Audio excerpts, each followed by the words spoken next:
제가 여러분들에게 전해드릴 하나님의 말씀 제목은 내가 줄 물을 마시는 자는 결코 목마르지 아니하리니 라는 이런 제목으로 하나님의 말씀을 전해드리도록 하겠습니다. 우리 제목만 함께 읽어보겠습니다. 내가 줄 물을 마시는 자는 결코 목마르지 아니하리니. 누가 하신 말씀입니까? 네, 예수님께서 하신 말씀이기 때문에 특별히 오늘 여러분 모두가 이 예수님의 말씀을 여러분의 가슴에 잘 깊이 새겨 들으시는 그런 귀한 시간이 되셨으면 좋겠습니다. 자, 이 요한복음 4장에 나와 있는 말씀은 한 우물가에서 예수님께서 한 사마리아 여인의 만남을 통해서 이야기를 나누는 그런 너무너무나 잘 알려진 그런 유명한 그런 말씀이 이제 담겨져 있습니다. 이 이야기에서 예수님께서는 결코 목마르지 않는 물을 이제 언급하고 계신데, 이 세상에 과연 이런 물이 있을까요? 없을까요? 네, 이런 물은 없습니다. 그런데 주님은 이 불쌍한 죄인의 사마리아 여인에게 이 물을 마시면 영원한 생명을 얻을 수 있다라고 이렇게 강조하고 계십니다. 그렇다면 이 물은 과연 어떤 물일까요? 어떤 물일까요? 요한복음 에베소 5장 26절 말씀에 가보게 되면 말씀을 통해 물로 씻음으로 라고 이런 말씀에 따라서 예수님께서 언급하신 이 물은 영원한 생명을 가져다 주는 하나님의 말씀을 이제 뜻하는 것이 되기도 하고, 또한 요한복음 1장 1절과 14절 말씀에 가보게 되면 말씀이 하나님이셨더라 라고 되어 있고, 14절에 말씀이 육신이 되어 우리 가운데 거하심에, 누구를 가리키는 겁니까? 예수님을 가리키는 것입니다. 즉 말씀 하나님이 육신이 되어 우리 가운데 거하신 주 예수 그리스도를 가리킨다라고 우리 이렇게 이제 이 말씀을 볼 수가 있는 것입니다. 따라서 예수님께서는 이 사마리아 여인을 구원하기 위해서 영원한 생명을 얻을 수 있는 구원을 받으라고 영적인 말씀, 생명의 말씀을 지금 계속해서 하고 계시는데, 지금 그녀는 계속해서 무슨 생각을 하고 있습니까? 물질적인 물로서 지금 이해를 하고 있다는 점입니다. 여기서 우리는 무엇을 이제 느낄 수가 있을까요? 이 사마리아 여인의 모습을 통해 저와 여러분의 모습이 연상이 되지는 않으신지요? 지금 무슨 말씀이냐면, 하나님께서는 우리에게 지금 생명의 말씀, 진리의 말씀을 끊임없이 계속해서 전달하고 계신데, 여전히 우리는 이 세상에 속해 있어서 우리가 욕심과 탐욕과 죄로 물들어 있어서 그것을 전혀 이해하지 못하고 육신적인 것으로 하나님의 말씀을 이해할 때가 얼마나 많이 있느냐는 그런 의미인 것입니다. 따라서 오늘 이 말씀을 들으실 때 여러분들이 세상에 이제 매여 있는 것들을 다 이 시간 내려놓으시고 이 생명의 말씀을 우리가 마실 수 있도록 기도하는 심정으로 이 말씀을 다 들으셨으면 좋겠습니다. 자, 그럼 지금부터 본문을 좀 보겠습니다. 자, 본문 3절과 4절 말씀을 우리 한 목소리로 읽어보겠습니다. 유대를 떠나서 다시 갈릴리로 떠나가실 때에 반드시 사마리아를 통과하셔야 하므로. 여러분 여기 보게 되면 세 개의 지명이 나옵니다. 첫 번째 뭡니까? 유대, 갈릴리, 사마리아. 뭔가 여러분 이제 이 말씀을 제가 드리면 뭔가 연상이 되는 것이 여러분 있으십니까? 여기서 잠시 우리 예수님께서 이동하신 경로를 잠깐 보기를 원합니다. 요한복음 2장 13절 말씀을 가보게 되면 예수님은 예루살렘에 올라가셔서 2장 19절에서 성전에 관해서 말씀을 하십니다. 3장에서는 예루살렘에서 니고데모와 대화를 나누십니다. 그리고 여기 4장 3절에서는 유대를 떠나서 다시 갈릴리로 가시면서 4장 4절에서는 어디에 들리십니까? 사마리아에 들르십니다. 자, 이쯤 되면 여러분들이 무엇이 연상되는 것이 없습니까? 사도행전 1장 8절 말씀에 이런 말씀이 기록되어 있습니다. 우리 같이 읽어보겠습니다. 예루살렘과 온 유대와 사마리아와 땅의 맨끝 지역까지 이르러 나를 위한 증인들이 되리라. 아하, 뭐 여러분 연상이 되십니까? 여러분, 성경 말씀은요, 이 말씀은 누가 기록하셨습니까? 하나님이 기록하셨고 그 말씀 하나님이신 예수님에 관한 말씀입니다. 따라서 이 사도행전 1장 8절 말씀은 예수 그리스도의 대위임을 이제 우리에게 보여주고 있는데, 예수님께서 옮겨 다니신 이동 경로의 순서는 하나님의 구원 계획이고 그리스도의 직접적인 사역과 관련해서 어떻게 실행되어 나가고 있는가를 보여주는 아주 한 선명한 그림이라는 사실입니다. 또한 그럴 뿐만이 아니라 교회의 시대가 어떻게 도래되고 진행되어지는가를 보여주는 하나의 그림을 여기서 예수님께서 자신의 행적을 통해서, 자신의 이동 경로를 통해서 우리에게 보여주고 있다는 점에서 우리가 눈여겨볼 만한 점이 있다는 점을 여러분에게 강조드립니다. 이해하셨습니까? 그리고 요한복음 4장 43절과 45절 말씀을 여러분들이 찾아서 보시게 되면, 예수님께서 사마리아에서 며칠을 머무셨습니까? 이틀을 머무신 다음에 갈릴리로 다시 돌아오시는 것을 우리가 볼 수가 있습니다. 며칠을 머무셨다고요? 이틀을 머무셨습니다. 여러분, 여기서 또 무엇이 또 연상이 되십니까? 여기서 43절에 이틀 뒤에라고 하는 이 말씀은 예수님께서 고향인 갈릴리로 가시면서 44절 말씀에 대언자가 자기 고향에서는 아무 존경도 받지 못하느니라 라고 말씀을 하고 계시는데, 45절에는 그때 그분께서 갈릴리로 들어가심에 갈릴리 사람들이 그분을 받아들이니 라고 이제 기록되어 있다는 사실입니다. 그리고 같은 45절에 그 이유가 뭐라고 설명되어 있습니까? 그분께서 명절에서 예루살렘에서 하신 모든 일을 보았기 때문이더라 라고 그렇게 이유가 기록이 되어 있는 것입니다. 자, 예수님께서는 자기 고향에서 존경을 받지 못하신 것이 사실입니다. 그런데 여기서는 상황이 매우 달라졌다는 점입니다. 바로 사마리아 여인들이 주께 와서 자기들과 함께 머무시기를 간청했고, 또한 주님께서는 거기서 며칠을 머무셨다고요? 이틀을 머무셨습니다. 그리고 이틀 뒤에 고향으로 다시 귀향하셨을 때 이번에는 갈릴리 사람들이 예수님을 어떻게 했습니까? 받아들였다는 사실입니다. 여기서 우리는 사마리아에서 머무셨던 이틀이 바로 2000년 동안의 교회 시대를 암시하고 있다는 것을 여러분 알고 계십니까? 뭘 암시한다고요? 우리가 살고 있는 2000년을 암시한다는 겁니다. 왜 그러냐면, 여러분 베드로후서 3장 8절 말씀을 같이 보겠습니다. 그러나 사랑하는 자들아, 주께는 하루가 1000년 같고 1000년이 하루 같다는 이 한 가지 사실에 무지한 자가 되지 말라. 하루가 몇 년이요? 1000년. 누구에게요? 하나님께는 하루가 1000년과 같다는 겁니다. 그리고 이틀 뒤에 고향에 귀환을 하셨을 때 주께서는 받아들여지는 이 광경은 바로 2000년간의 교회 시대가 끝나고 재림하시게 될 예수 그리스도께서 누구에 의해서 받아들여지는 겁니까? 이스라엘에 의해서 환영받으시는 장면을 암시하고 있는 것입니다. 물론 여기서 유대인들이 그리스도를 받아들였던 것은 명절 때 예수님께서 예루살렘에서 주께서 행하신 모든 일을 보았기 때문이라는 점입니다. 본문 5절과 6절 말씀을 보겠습니다. 같이 읽겠습니다. 그때 수가라는 사마리아의 도시로 가시는데, 이것은 야곱이 자기 아들 요셉에게 준 땅의 구역에서 가깝고 당시 거기에 야곱의 우물이 있더라. 그러므로 여행하며 지치신 예수님께서 우물에 그대로 걸쳐 앉으시니 때가 6시쯤이더라. 자, 예수님께서는 지금 여행으로 피곤은 하셨습니다.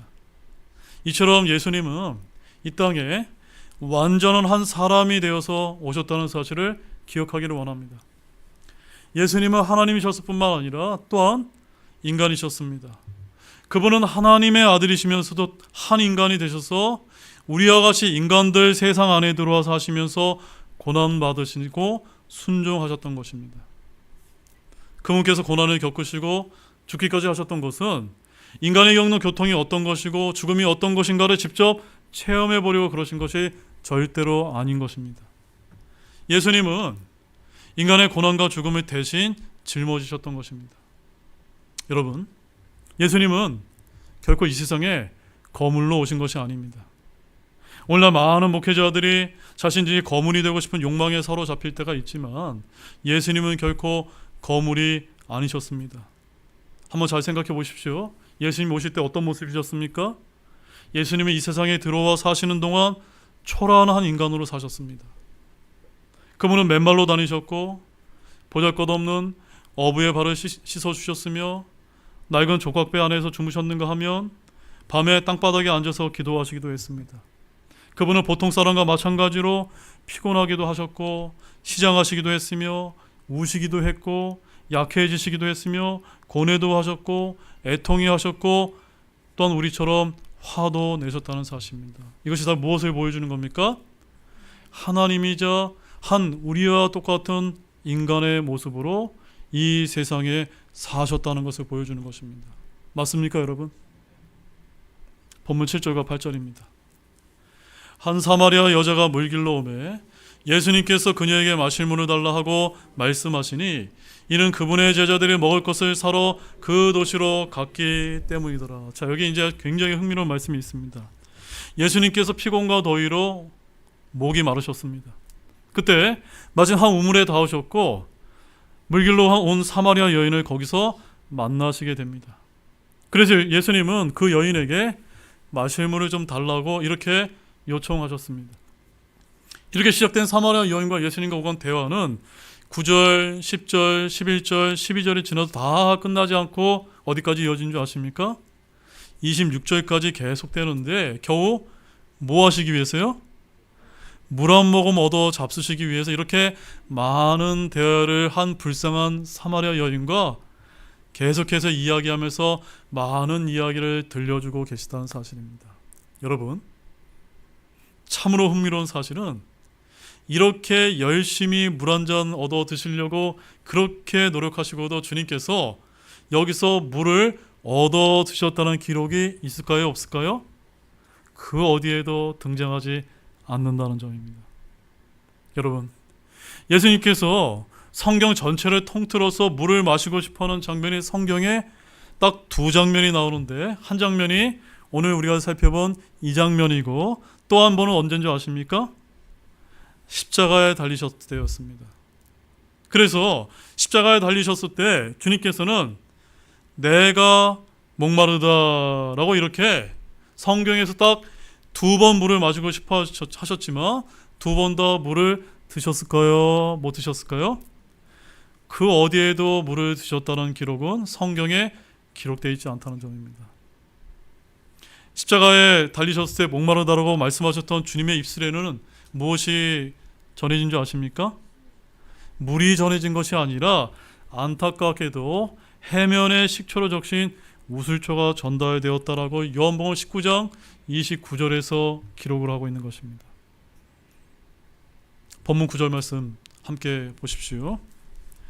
그때 사마리아 여자가 그분께 이르되 당신은 유대인이면서 어찌 사마리아 여자인 내게 마실 물을 달라고 하시나이까 하니 이는 유대인들이 사마리아 사람들과 상종하지 아니하기 때문이더라. 여러분, 유대인들과 사마리아인들 사이에는 서로 상종하지 않는, 즉 교제가 없었던 게 사실입니다. 그렇다면 이들 간의 갈등을 일으킨 문제의 발단이 어디에서 시작된지 여러분 알고 계십니까? 바로 예수님이 지금 이 여인과 대화했던 이때로부터 약 800년 전에 어떤 사건으로 거슬러 올라가 봐야 그 연유를 우리가 볼 수가 있는데 그 말씀은 열왕기하 17장 5절과 6절에 기록이 되어 있습니다. 바로 그 당시 아시리아 제국이 이스라엘의 사마리아 지방을 점령하고 그곳에 살고 있던 이스라엘 백성은 아시리아로 끌고 갔고 그 대신 사마리아에는 몇몇 이방 민족들을 이주시켜서 살게 했던 것입니다. 자, 그러므로 인해서 어떤 문제가 발생했죠? 결국 이 사마리아 지방에는 이방 족속들과 이스라엘 족속들이 뒤섞여 살게 되었고 여기서 자연히 혼혈 족속이 이제 생겨나기 시작했던 것입니다. 따라서 이런 연유 때문에 정통 유대인이라고 자부했던 이 유대인들이 사마리아 지방의 족속들을 더러운 이방인의 피가 섞여 혼혈적으로 몰아서 순수한 이스라엘 피가 흐르지 않는 민족으로 천대하게 되었던 것입니다. 그런데 바로 이곳에 누가 방문하셨습니까? 예수님께서 방문하셨던 것입니다. 본문 10절 말씀 보십시오. 함께 읽어보겠습니다. 예수님께서 그녀에게 이르시되 내가 만일 하나님의 선물을 알고 또 내게 마실 물을 내게 달라고 하고 말하는 자가 누구인지 알았더라면 그에게 구하였을 것이요 그가 내게 생수를 주었으리라 하시니. 여러분, 여기서 생수 얘기한다고 지금 아까 제가 서두에 뭐라고 말씀드렸습니까? 물질적인 물을 지금 언급하시는 게 아니라는 점 여러분 계속해서 기억하시면서 들으셔야만 됩니다. 지금 10절에서 생수를 주신다는 말씀이 무슨 뜻인지는 저와 여러분 같이 구원받은 사람이라면 금방 이해할 수 있을 것이라 저는 그렇게 믿고 있습니다. 맞습니까, 여러분? 이 생수는 뭘 뜻하는 겁니까? 네, 요한계시록 21장 6절 말씀에 가보게 되면 함께 읽어보십시오.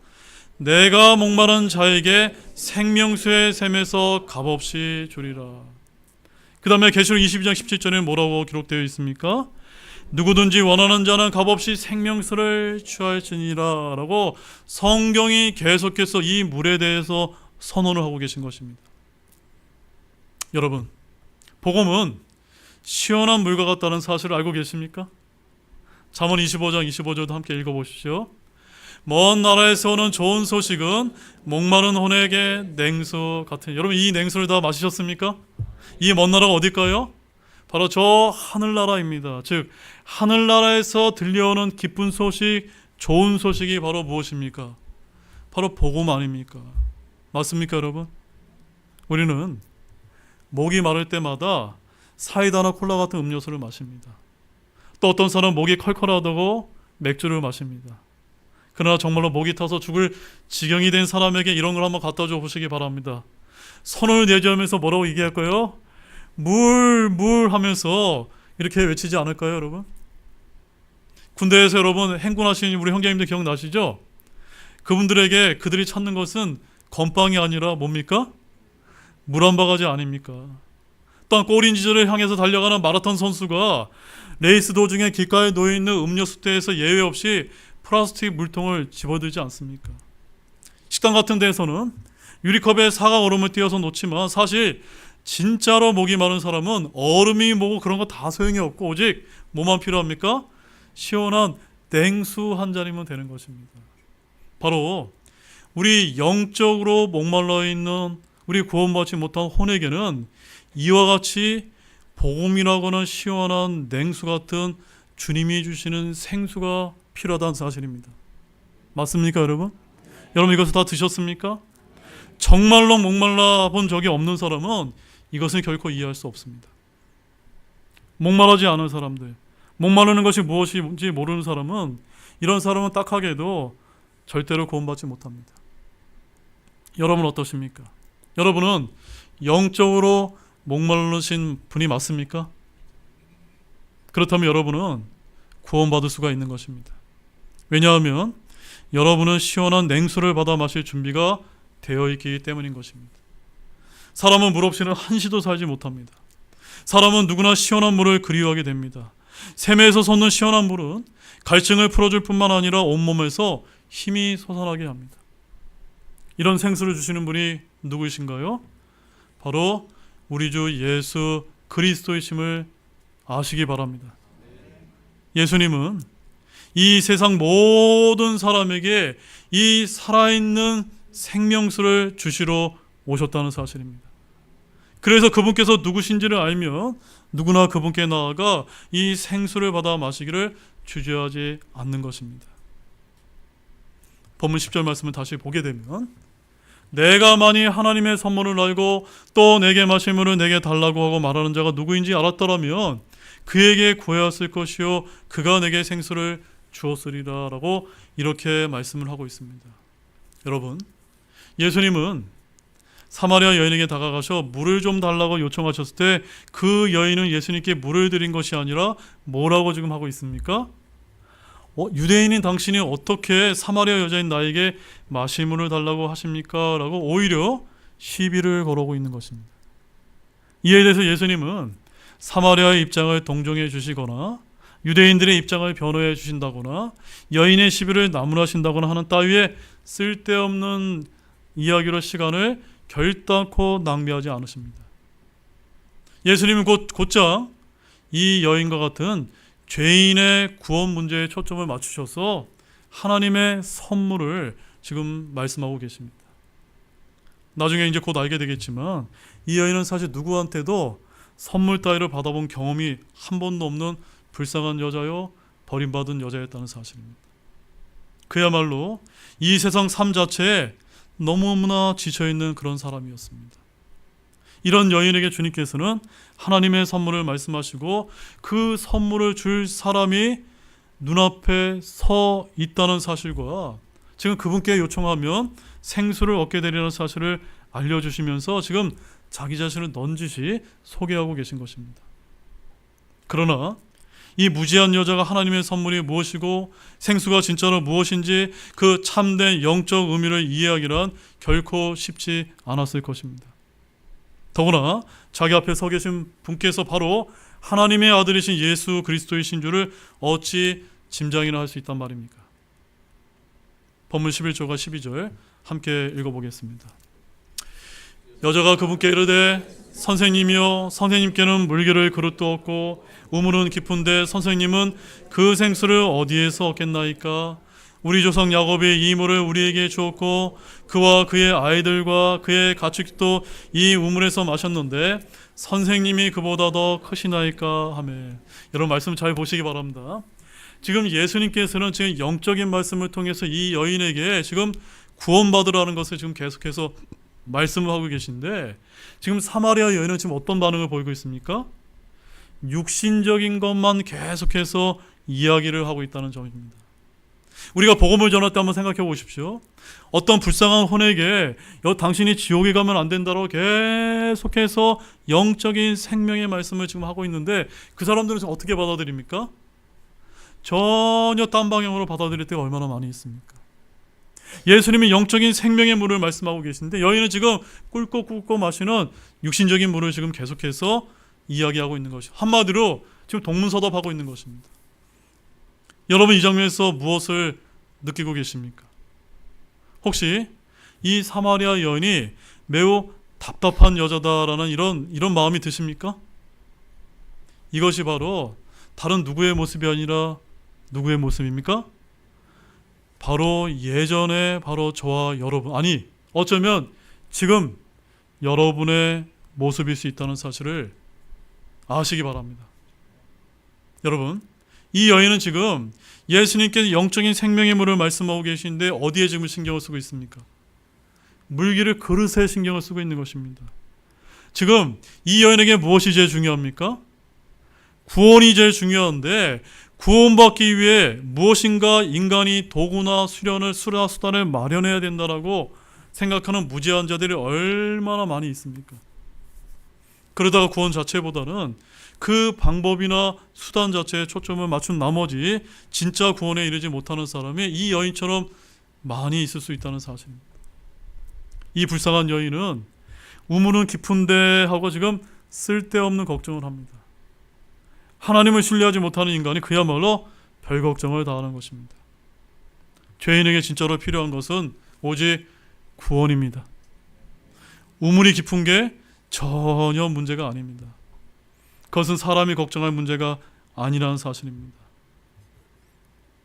본문 14절과 15절 말씀 보시죠. 함께 읽겠습니다. 누구든지 내가 줄 물을 마시는 자는 결코 목마르지 아니하리니 내가 그에게 줄 물은 그 사람 속에서 솟아나는 운물이 되어 영존하는 생명에 이르게 하리라 하시니라. 여자가 그분께 이르되 선생님이여, 이 물을 내게 주사 내가 목마르지 않게 하시고 여기로 물기르러 오지도 않게 하옵소서 하매. 여러분, 예수님은 계속해서 영적인 생명의 물을 말씀하고 계신데 이 여인은 지금 어떻게 지금 반응하고 있습니까? 계속해서 지금 꿀꺽꿀꺽 마신 이 물만 지금 생각하는, 지금 계속해서 동문서답을 하고 있는 것입니다. 한 번 마시면 영원히 목마르지 않은 물, 이것은 보통의 물이 아닌 것이 분명합니다. 맞습니까, 여러분? 그렇다면 이 물을 영적인 의미로만 해석할 수도 없습니다. 결론부터 말하자면 이 물은 물질적이면서도 영적인 물, 즉 영원한 생명을 말하는 것입니다. 영원한 생명이라고 말하면 사람들은 그것이 추상적인 어떤 것처럼 생각을 하고 영적으로만 해석해 버리려고 하지만 영원한 생명은 영적이면서도 또한 실질적인 생명인 사실을 믿으시기 바랍니다. 가령 여러분이 구원받은 사람이라고 생각을 해보십시오. 여러분은 영원한 생명을 가진 사람입니다. 그 영원한 생명은 영적인 생명입니다. 그러나 예수님께서 다시 오실 때 여러분이 무덤에서 다시 일어나 하늘나라에 올라가서 영원한 생명을 누리게 될 때 그 영원한 생명은 실질적인 생명이자 가공의 허구가 절대로 아니라는 얘기인 것입니다. 바로 이런 의미에서 14절의 물을 우리가 영적으로만 해석해서도 또한 곤란한 것입니다. 이것을 우리가 영적으로만 해석하게 되면 여기 마태복음 5장 6절에 뭐라고 기록되어 있습니까? 의에 줄이고 목마른 자들은 복이 있나니 라는 말씀과 정면으로 배치가 되게 되는 것입니다. 한 번 마시고 영원히 목마르지 않게 된다면 의에 굶주리고 목마른 자가 될 수도 없고 될 필요도 없습니다. 그러나 성경은 의에 줄이고 목마른 자가 되어야 된다고 계속해서 강조하고 있습니다. 그러면 의에 줄이고 목마른 자는 어떤 사람을 말할까요? 분명 어떤 물을 한 번 마시고 다시는 목마르지 않게 된 사람은 아닙니다. 의에 굶주리고 목마른 사람이라면 늘 배고프고 갈증을 느끼는 사람이어야 합니다. 이 사람은 항상 성령 충만할 수 있도록 영적인 갈증을 느끼면서 살아가는 사람은 복이 있다고 하는 그런 뜻입니다. 우리도 영적 갈증을 느낄 때마다 거듭 영적 재충전을 해야 하지만 구원받았기 때문에 영원한 생명을 위해서는 다시 물을 마실 필요가 없다는 것입니다. 제가 쉽게 설명을 드리면 여러분 가운데 구원받지 못한 사람이라면 어떤 물을 마셔야 됩니까? 예수님이 주시는 결코 목마르지 않는 이 물을 마시셔야만 됩니다. 그 다음에 이미 마셔서 구원받은 사람이라면 그 다음에 어떤 것이 필요합니까? 의에 줄이고 목마른 바로 성령 충만함을 늘 갈망하는 이와 같은 삶을 살아야 된다라고 이 말씀들이 지금 그렇게 지금 말씀하고 있는 것입니다. 여러분 이와 같은 사람들이 되시기를 원하십니까? 따라서 구원받으셔야 되고 계속해서 끊임없이 성령 충만을 강구하시기를 바랍니다. 본문 14절 말씀 다시 한번 읽어보십시오. 내가 그에게 줄 물은 그 사람 속에서 솟아나는 운물이 되어 영전하는 생명에 이르게 하리라. 이 구절 역시 문맥상 영원한 생명을 언급하고 있는 것이 분명합니다. 예수님이 이 말씀을 하시자 사마리아 여인은 곧바로 태도가 바뀌어서 예수님께 바짝 다가섭니다. 그렇다고 이 여인이 예수님이 말씀하시는 그 물의 참뜻을 완전히 이해한 것은 아닙니다. 15절 말씀을 보게 되면은 이 여인은 이 물이 실제로 무엇인지에 대해 전혀 이해하지 못한 채 한 번 마시기만 하면 영원히 목마르지 않게 될 기적적인 능력을 가진 어떤 특수한 물주으로 여전히 이해하고 있다는 점입니다. 16절 말씀 보십시오. 함께 읽어보겠습니다. 예수님께서 그녀에게 이르시되 가서 내 남편을 부르고 여기로 오라 하시니. 여러분 지금 계속해서 동문서답을 하고 있는 이 여인에게 예수님께서 뭐라고 말씀하십니까? 너하고 말이 안 통하니까 내 남편을 데리고 오라라고 이렇게 말씀하신 것이 맞습니까? 지금 그렇게 말씀하신 것이 아닙니다. 이 구절이 아주 중대한 사실을 우리에게 가르쳐주고 있는데 여러분 반드시 여러분 기억하기를 원합니다. 그게 무엇일까요? 그것은 바로 죄인이 구원을 받으려면 먼저 죄 문제를 해결하지 않으면 안 된다는 것을 여기서 보여주고 계신 것입니다. 어떤 문제요? 죄 문제를 해결해야 된다는 것입니다. 이는 누구도 마찬가지고 예외가 없습니다.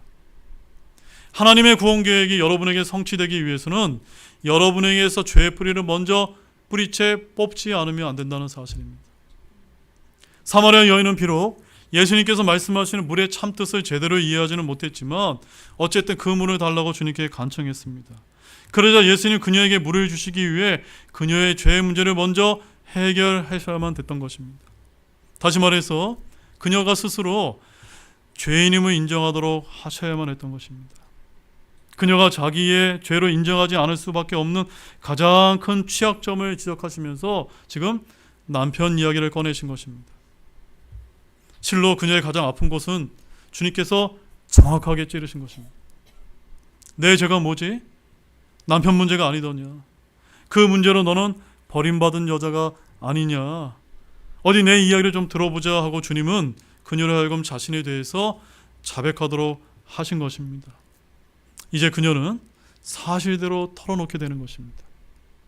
본문 17절과 18절 말씀을 보십시오. 여자가 응답하여 이르되 나는 남편이 없나이다 하며 예수님께서 그녀에게 이르시되 내가 남편이 없다 하고 잘 말하였도다. 내게는 5 남편이 있었고 지금 내게 있는 자도 내 남편이 아니니 그 점에서 내 말이 참되도다 하시니라. 여러분, 지금 이제 와서 이 여인이 사실대로 털어놓기 시작하는 것입니다. 나는 남편이 없나이다. 예수님은 여인의 이 고백을 사실로 받아들이고 계십니다. 하나님은 저와 여러분의 모든 죄들을 낱낱이 알고 계십니다. 여러분, 이것을 믿으십니까? 오죽하면 성경은 하나님께서 마태복음 10장 30절에서 너희 머리털끝까지 다 세셨나니 라고 말씀하고 계시다는 사실입니다. 여인에게는 합법적인 남편이 없었던 게 사실이었습니다. 지금 동거하는 남편은 합법적인 남편이 아닌 것입니다. 아주 부도덕하기 짝이 없는 죄입니다. 예수님은 이미 그것을 다 알고 계셨고 그녀가 스스로 자신의 죄를 자백하도록 만들어 주셨던 것입니다. 19절 말씀 보십시오. 뭐라고 이제 자백을 할까요? 여자가 그분께 이르되 선생님이여 내가 보니 선생님은 대언자이시되. 왜 이렇게 이 여인이 고백을 했던 것일까요? 한 번도 자신의 과거에 대해서, 과거의 죄에 대해서 한 번도 말한 적이 없는데 누가 그것을 속속들이 다 알고 계셨던 것입니까? 내 앞에 계신 생수를 언급하신 예수님께서 그것을 다 알고 계셨다는 그 사실을 깨닫고 나서 이 여인은 지금 주님 앞에 털썩 앉고 싶은 그런 심정이었지 모른다는 사실입니다. 그러나 여인은 자기 앞에 서 계신 분께서 바로 그리스도시란 사실은 여전히 아직 깨닫지 못하고 영적 분별력이 대단한 대언자쯤으로 간주해버리고 있는 것입니다. 여러분, 이 사마리아 여인이 나중에 어떻게 이제 변했는지 아십니까? 25절과 26절 말씀을 함께 또한 이어서 읽어보겠습니다. 여자가 그분께 이르되 메시아고 그리스도라는 분이 오실 줄을 내가 아노니 그분께서 오시면 모든 것을 우리에게 말씀하시리다 하매 예수님께서 그녀에게 이르시되 내가 말하고 있는 내가 그니라 하시니라. 자, 여러분, 히브리어로 메시아가 그리스어로 그리스도라는 사실을 여러분 알고 계십니까? 제가 뭐라고 말씀드렸죠? 메시아가 바로 뭐라고요? 그리스도라고 부르는 것입니다. 메시아 또는 그리스도라고 하는 뜻은요, 바로 기름 부음을 받은 자라고 하는 그런 뜻을 갖고 있습니다. 예수님께서 사역하시던 때만 해도 평범한 일반 죄인들도, 즉 사마리아에 있는 한 여인조차도 그리스도께서 오신다는 사실과 그 메시아께서 오셔서 어떤 일을 하시고 그 결과 자신들에게 어떤 좋은 일이 있게 될 것이라는 것을 예측하고 있었다는 사실입니다. 오히려 당시에 내가 선생님이다라고 얘기했던 랍비들보다도 평범한 일반 대중들이 이 메시아에 대해서 더 많은 지식을 갖고 있었다는 사실입니다. 이 사마리아 여인도 마찬가지였습니다. 그녀는 메시아가 오실 것을 알고 있었을 뿐만 아니라 그분께서 오시기를 바라고 있었다는 사실입니다. 여러분도 주님께서 오시기를 바라고 계십니까? 바로 그때 예수님은 그런 그녀에게 자신의 신분을 밝히시고 계신 것입니다. 내가 그니라. 내가 그니라. 본문 28절 말씀 읽어보시죠. 그때 여자가 자기의 물 항아리를 버려두고 자기 길로 가서 도시로 들어가 사람들에게 말하되. 여러분, 지금 이 여자가 왜 이 우물가에 왔죠? 물기르러 오지 않았습니까? 그런데 이분이 자기 앞에 서 계신 분이 누구라는 것을 깨닫게 되었습니까? 예수 그리스도라는 사실을 깨닫고 발견하고 믿자마자 뭘 버려둡니까?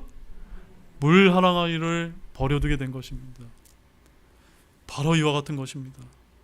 여러분들이 영원한 생명을 받게 되고 한번 구원을 받게 되면 이 여인처럼 세상에 있는 그 모든 문제는 다 뒷전으로 내버리고 그 여인에게 무엇이 제일 중요합니까?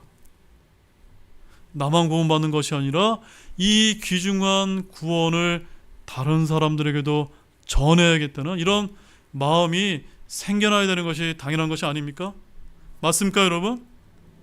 이 여인은 물 항아리를 버려두고 지금 동네로 달려가고 있는 것입니다.